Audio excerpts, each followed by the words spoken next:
Mazmur 46 ayat yang pertama dan ke-11. Allah itu bagi kita tempat perlindungan dan kekuatan. Sebagai penolong dalam kesesakan sangat terbukti. Diamlah dan ketahuilah bahwa akulah Allah. Mari kita menenangkan hati kita. Kita datang kepada Tuhan yang adalah Allah kita. Mari bersama kita berdoa. Tuhan Allah Bapa kami mau bersehati, bersekutu bersama pada malam hari ini. Kami bersyukur untuk pemeliharaan Tuhan, dan kami bersyukur bahwa Engkaulah Tuhan kami dan Allah kami. Ajar kami Tuhan untuk berdiam diri, benar-benar menyatukan hati kami dan mengarahkannya hanya kepadamu. Di dalam nama Tuhan Yesus kami berdoa. Amin. Dan dalam kondisi yang sangat berat akhir-akhir ini, mari kita bertanya pada Yesus, apa yang harus kita lakukan? Mari kita datang dan bersujud di altarnya.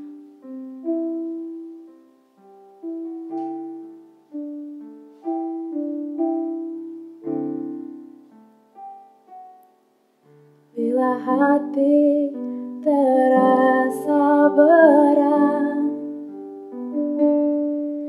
tak seorang pun mengerti bebanku, ku tanya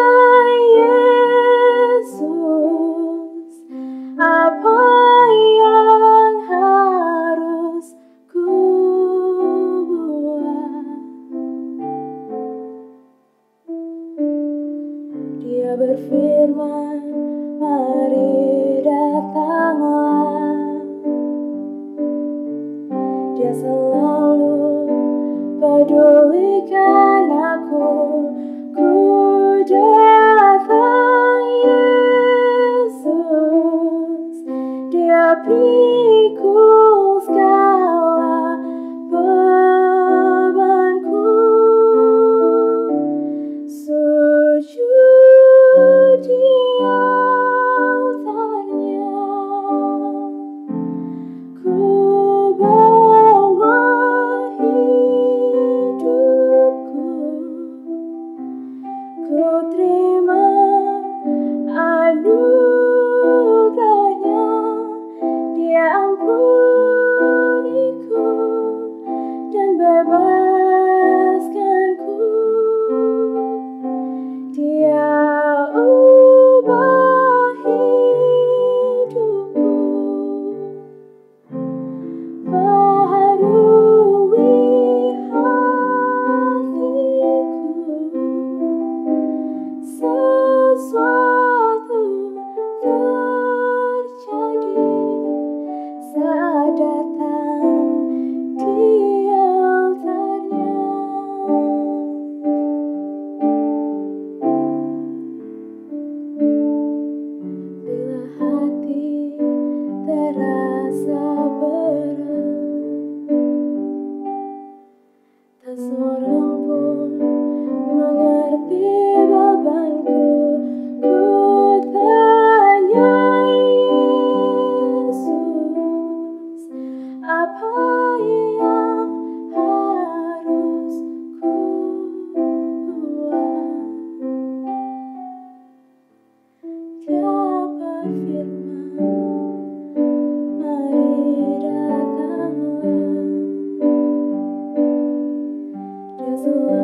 Mazmur 18 ayat yang ke-7 mengatakan, ketika aku dalam kesesakan, aku berseru kepada Tuhan.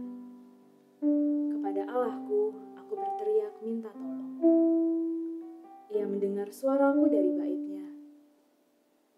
Teriakku minta tolong kepadanya sampai ke telinganya.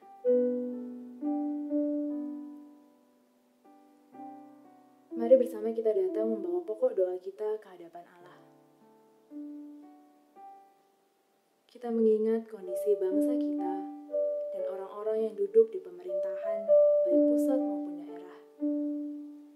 Mari kita berdoa untuk presiden kita dan setiap aparatur negara, untuk gubernur dan wali kota kita. Mari kita satukan hati, kita memohon Tuhan memberikan kekuatan, kesehatan dan juga hikmat bagi orang-orang yang duduk di pemerintahan ketika mereka menangani kondisi krisis pada saat ini. Mari bersama kita datang dan kita mengucapkan doa kita ke hadapan Tuhan.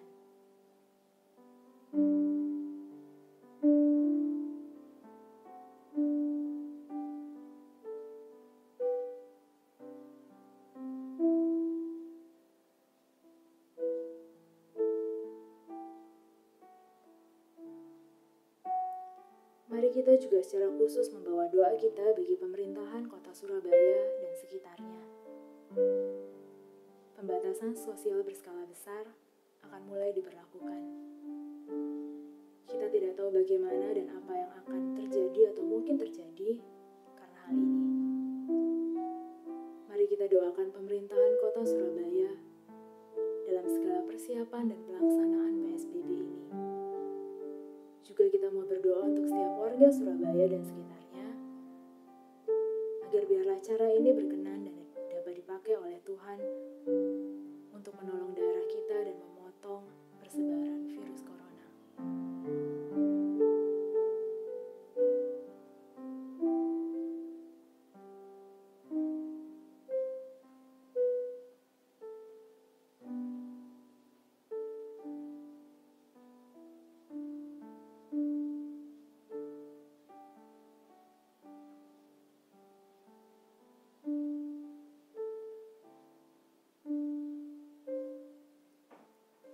Mari kita juga mengingat para medis, para dokter, perawat, dan pekerja rumah sakit.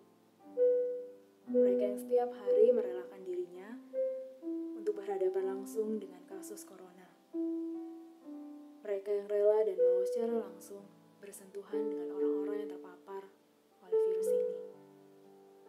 Mari kita berdoa dan memohon Tuhan sendiri yang melindungi mereka, yang membentengi mereka dengan kekuatan dan kesehatan, dan juga melindungi setiap keluarga mereka.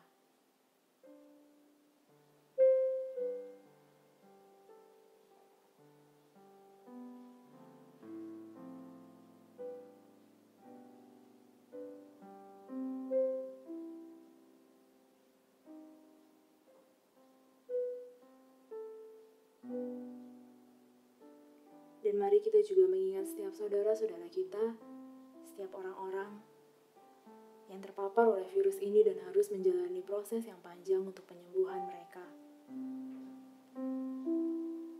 Dalam isolasi kesendirian mereka, mari kita berdoa agar Tuhan berkenan hadir bersama dengan mereka, memberikan kekuatan dan juga penghiburan. Tuhan juga kiranya bekerja melalui setiap proses pengobatan mereka, agar kondisi mereka boleh semakin membaik hari demi hari. Kita juga mau mengingat keluarga-keluarga mereka, dan bahkan keluarga dari orang-orang yang harus pergi karena virus ini. Banyak orang yang harus meninggal, dan banyak keluarga yang harus ditinggalkan. Mari kita berdoa agar mereka juga dapat diberi kekuatan, dan Tuhan sendiri yang memampukan keluarga ini untuk boleh menghadapi kondisi yang sulit saat ini.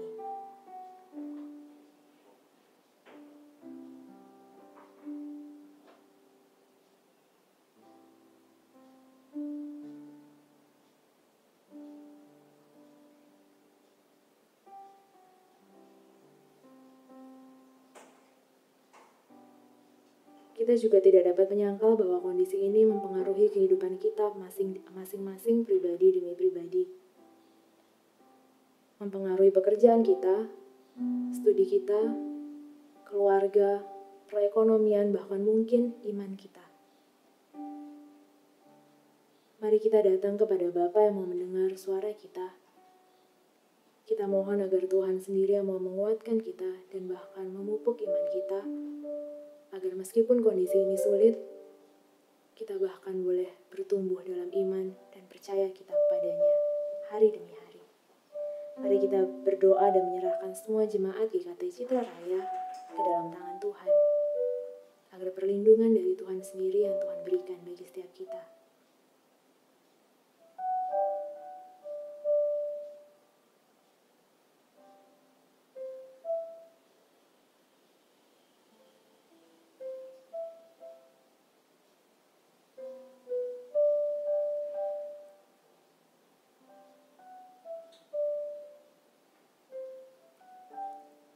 Tuhan, dalam kekhawatiran kami, dalam kelemahan kami, dan dalam ketakutan kami datang kepadamu. Kami tahu bahwa ketika kami lemah, Engkau kuat, dan Engkau sendiri yang akan menguatkan kami. Kami mengingat kondisi dunia ini, kondisi negara kami, kondisi bangsa kami, kota kami, kondisi di sekeliling kami, dan juga kondisi kami sendiri. Kami menantikan jamahan-Mu Tuhan. Kami menantikan pertolongan daripada-Mu. Dan kami akan terus menantikannya sampai Engkau menyatakannya bagi kami. Kami mohon ampuni kami atas segala dosa dan salah kami. Dan kiranya Tuhan sendiri mau mendengar seru doa kami. Karena kami hanya berdoa di dalam satu nama, Tuhan kami, Yesus Kristus. Amin. Sujud di altarnya, ku bawa hidupku, ku terima anugerahnya, Dia ampuniku dan bebaskanku. Dia ubah hidupku, baharui hatiku, sesuatu terjadi saat datang di altarnya. Sesuatu terjadi saat datang di altarnya. Bapa di surga, saat-saat seperti ini kami sungguh rindu Tuhan. Hadirat-Mu sungguh nyata dalam kehidupan kami. Ketika kami berbeban berat, ketika kami mengalami berbagai macam ketidakpastian dalam hidup ini. Oh Tuhan, ajarkan kami untuk memandang kepada-Mu. Ajarkan kami untuk merasakan hadirat-Mu. Kau tidak pernah meninggalkan dan membiarkan kami. Ya Tuhan, saat ini kami mau belajar firman-Mu kembali. Biarlah kebenaran firman meneguhkan hati kami, sehingga kami boleh melewati masa-masa yang penuh dengan tantangan ini, masa-masa penuh dengan kegentaran ini, dengan kekuatan dan pimpinan dari Tuhan, dan melalui kebenaran firman Tuhan, kami diteguhkan senantiasa. Terpujilah nama-Mu Bapa. Dalam nama Tuhan kami Yesus Kristus, kami berdoa. Amin. Shalom, selamat malam Bapak Ibu Saudaraku yang terkasih dalam Tuhan. Malam hari ini kita masih belum bisa berjumpa dengan Anda semuanya. Kita masih melakukan ibadah online dalam persekutuan doa kita ini. Memang kita tidak pernah tahu sampai kapan kita baru bisa berjumpa. Tapi kami percaya Tuhan akan pimpin sertai kita selalu. Dan kita boleh tetap beribadah, kita tetap boleh berdoa bersama-sama di rumah kita masing-masing.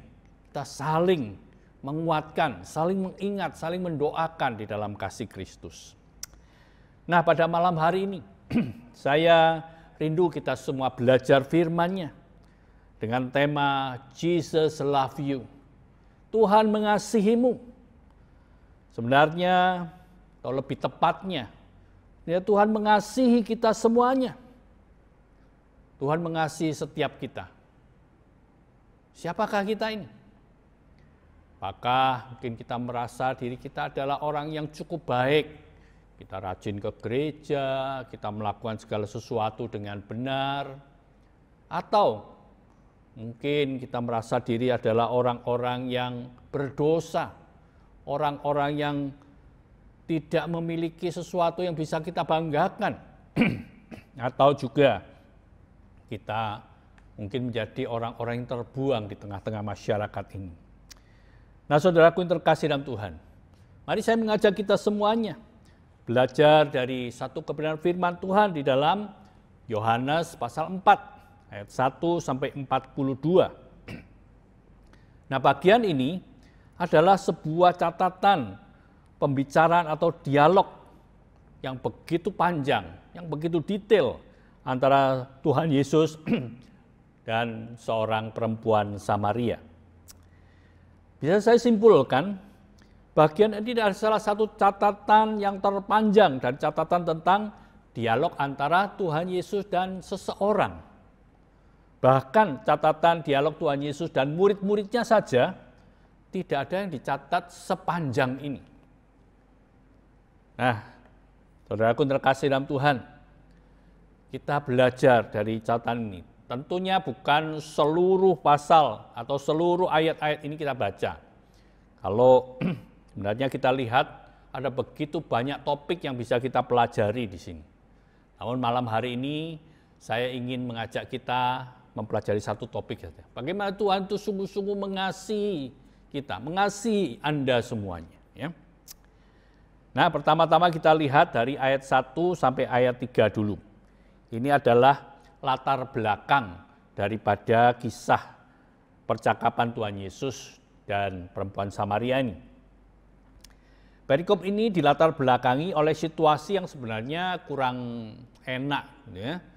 Karena kondisinya ketika itu Tuhan Yesus sebenarnya harus pergi dari daerah Yudea ini, yang di daerah selatan, menuju ke Galilea yang di daerah utara. Karena apa? Karena Tuhan Yesus mau menghindari konflik dengan orang-orang Farisi mengenai baptisan. Jadi waktu itu Tuhan Yesus mengajak murid-muridnya pergi ke Galilea yang di daerah utara. Nah, perjalanan dari Yudea di selatan dan Galilea di sebelah utara itu adalah perjalanan yang cukup jauh. Diperkirakan sekitar 200 km. Biasanya kalau jalur terpendek itu ditempuh dalam kurang lebih 3 hari. Tapi pada umumnya orang-orang Yahudi pada waktu itu justru mereka memakai jalur yang lebih jauh. Kenapa? Karena di antara Yudea dan Galilea itu di tengah-tengahnya itu ada daerah yang namanya daerah Samaria. Orang-orang Yahudi nggak suka dengan orang-orang Samaria. Orang-orang Samaria juga tidak suka dengan orang Yahudi. Mereka ini tidak berbaikan. Mereka ini kurang bisa berteman dengan baik.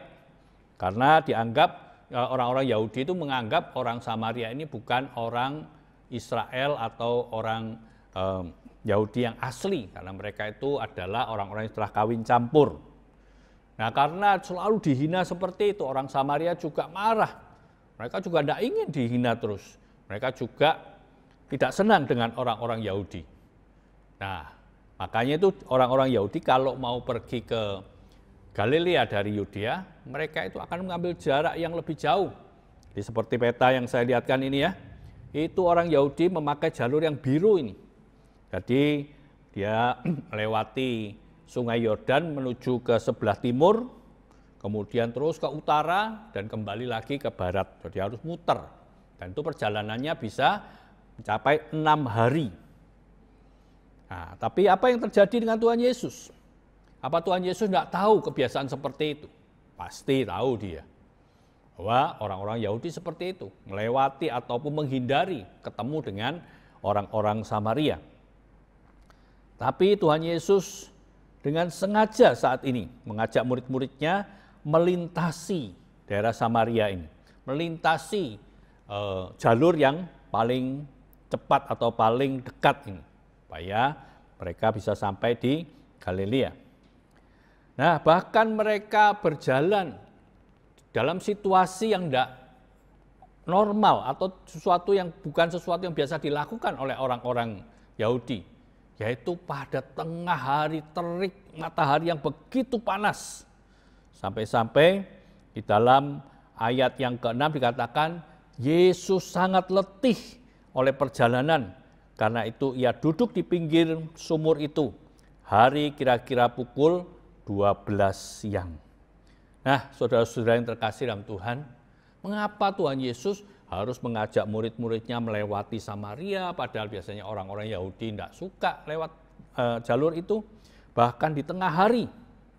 Belum lagi kalau kita bisa lihat bahwa Tuhan Yesus melakukan perjalanan ini begitu letihnya, sehingga dia harus berhenti, dia harus beristirahat di sebuah sumur. Sementara murid-murid yang lain itu pergi ke kota untuk mencari makanan, karena mereka juga lapar, mereka haus, mereka letih, ya. Dan Tuhan Yesus akhirnya duduk di sana. Nah, apakah ini sebuah kebetulan?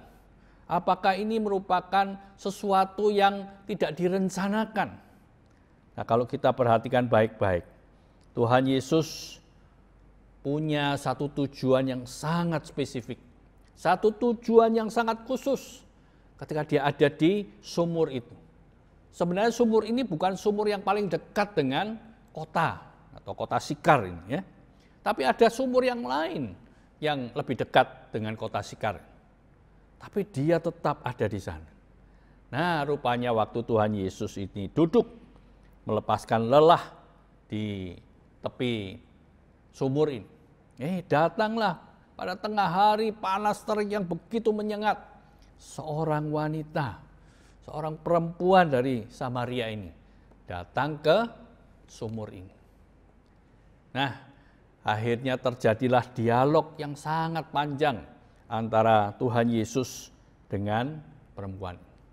Kita melihat Yesus dengan sengaja, dengan sangat sengaja itu menjumpai perempuan Samaria. Lalu sebenarnya siapakah perempuan Samaria ini? Alkitab tidak mencatat siapa namanya. Juga tidak ada keterangan tentang usianya, tentang bagaimana keadaan dia, ya. Alkitab tidak memberikan penjelasan yang panjang lebar tentang dia.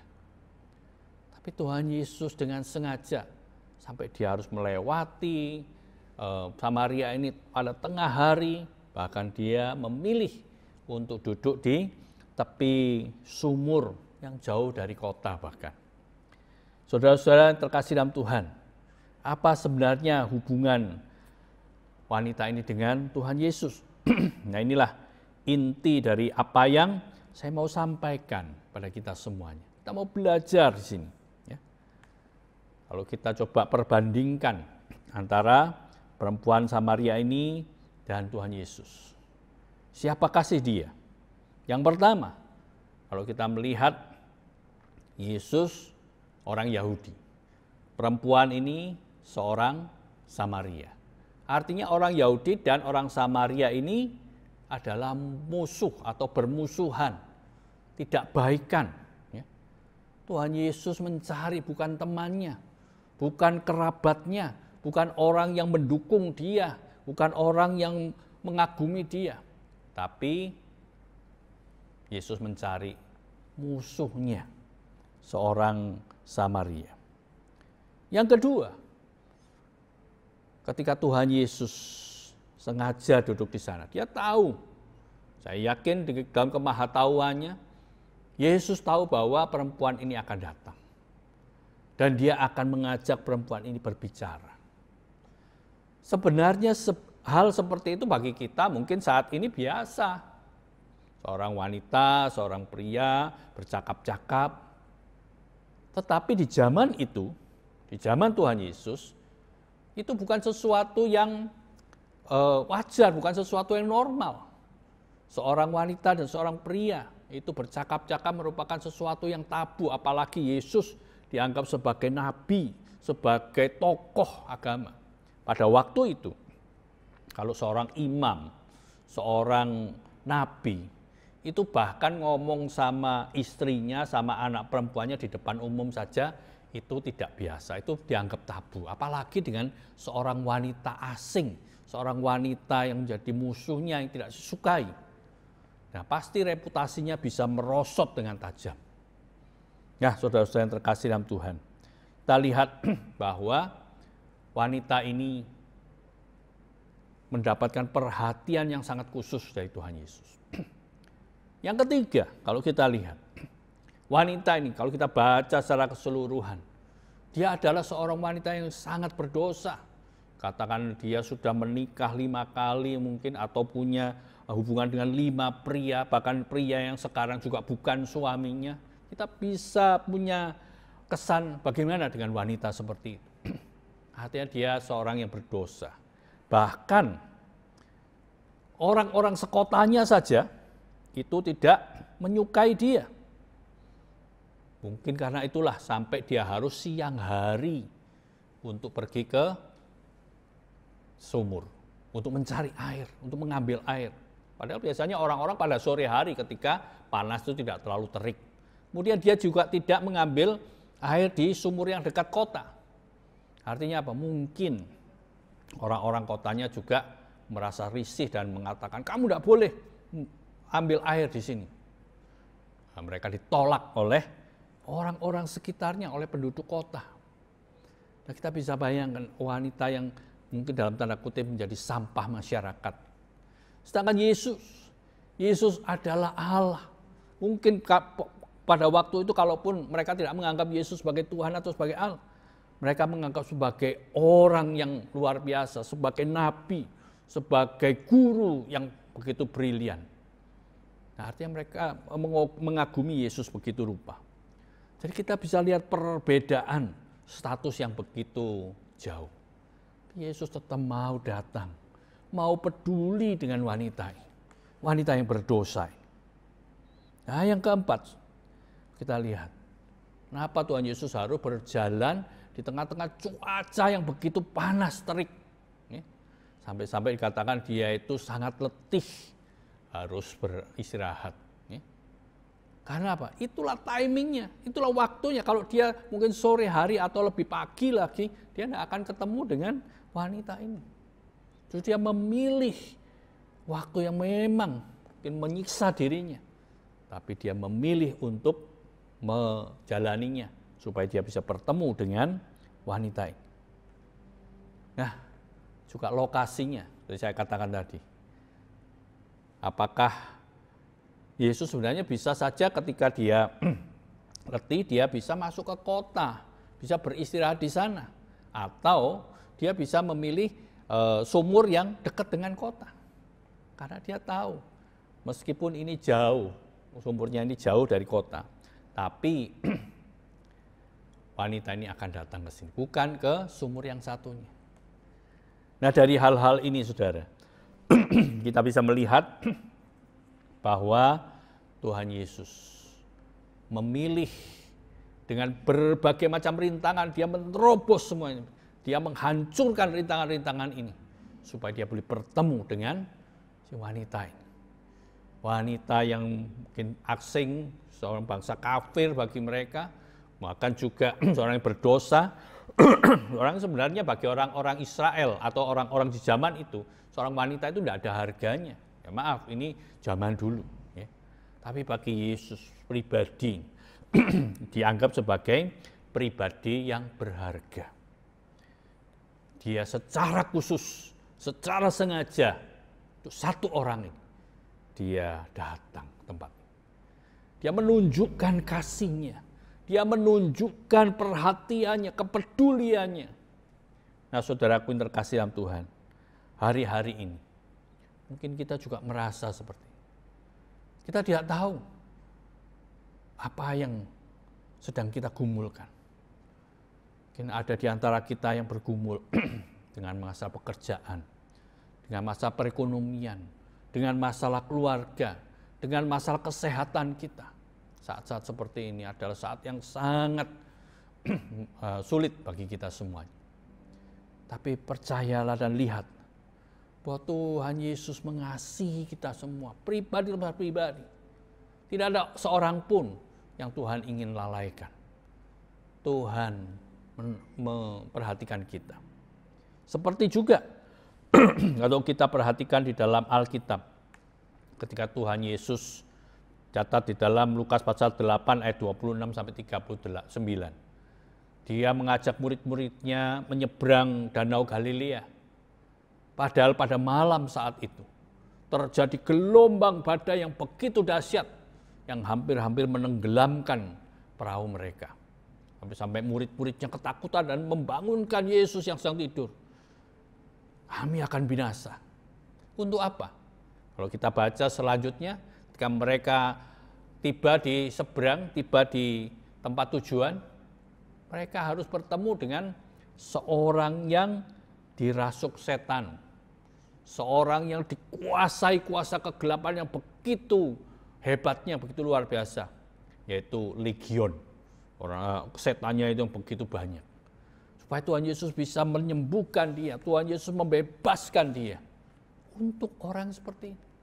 Orang yang dirasuk setan, yang sudah diikat, dia bisa melepaskan diri. Orang yang ditolak juga oleh masyarakat. Dan masih banyak yang lain. Nah, hari ini, bagaimanakah kita? Apakah setiap kita merasakan juga kesendirian? Setiap kita merasakan siapa yang peduli dengan aku? Siapa yang mau perhatikan aku? Siapa yang bisa menolong aku dalam situasi seperti ini? Nah, saudara-saudaraku yang terkasih dalam Tuhan, Yesus mengasihi setiap kita. Dia peduli dengan kita. Mari, kasih-Nya yang begitu besar, sungguh-sungguh menolong kita, membuat kita semakin memiliki kekuatan untuk maju terus, untuk menghadapi situasi yang tidak menentu ini. Kita yakin Tuhan tidak akan membiarkan kita. Karena Dia berkata, aku akan menyertai engkau sampai pada kesudahan alam. Kiranya Tuhan memberkati kita semuanya. Dan Tuhan tolong kita, baik kita boleh menjadi saksi Tuhan, kita boleh menjadi orang yang menyalurkan anugerah Tuhan, rahmat Tuhan pada orang-orang di sekitar kita. Kita bukan menjadi takut, kita tidak menjadi khawatir, karena itu akan merusakkan tubuh kita, merusakkan kesehatan kita. Tapi justru kita percaya, Tuhan mengasihi kita, Tuhan juga akan pimpin dan tolong kita. Mari kita berdoa. Allah Bapa yang bertahta dalam kerajaan surga, terima kasih Tuhan. Saat ini ketika kami belajar firman, kami mulai melihat Engkau sungguh mengasihi wanita dari Samaria ini. Wanita yang mungkin orang-orang di sekitarnya pun tidak sudi untuk bertegur sapa, tetapi Engkau peduli.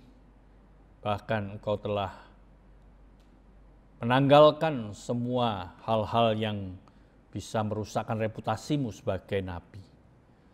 Tuhan Yesus, kami percaya kalau Engkau sungguh mengasihi wanita seperti itu, Engkau juga tidak akan membiarkan kami. Engkau juga tidak akan meninggalkan kami saat-saat ini. Setiap kami mungkin ada pergumulan, ada tantangan yang mungkin tidak bisa kami sampaikan, kami tidak mampu kami utarakan dengan kata-kata. Tapi Engkau menyelidik hati kami. Engkau tahu kehidupan kami, beban-beban kami ya Tuhan. Tolonglah kami ya Tuhan, supaya kami terus boleh memiliki iman percaya padamu. Kami juga memiliki kekuatan untuk menghadapi situasi-situasi yang sulit ini. Bahkan orang-orang sekitar kami pun boleh merasakan kasih Tuhan itu mengalir melalui diri kami masing-masing. Dan kami tetap aman, kami tetap merasakan pemeliharaan perlindungan yang indah dan ajaib. Terpujilah nama-Mu ya Tuhan. Pertaruhkan, percayakan setiap kami hanya di dalam nama Tuhan kami, Yesus Kristus. Amin. Terima kasih saudaraku yang terkasih dalam Tuhan. Kalian sudah melihat bersama-sama, bahkan juga bisa mengikuti bersama-sama untuk persekutuan doa online kita ini. Tuhan memberkati saudara-saudara, Tuhan juga menyertai saudara. Mari kita jaga kesehatan kita juga boleh senantiasa menjadi saluran berkat Tuhan dimanapun kita berada. Tuhan memberkati.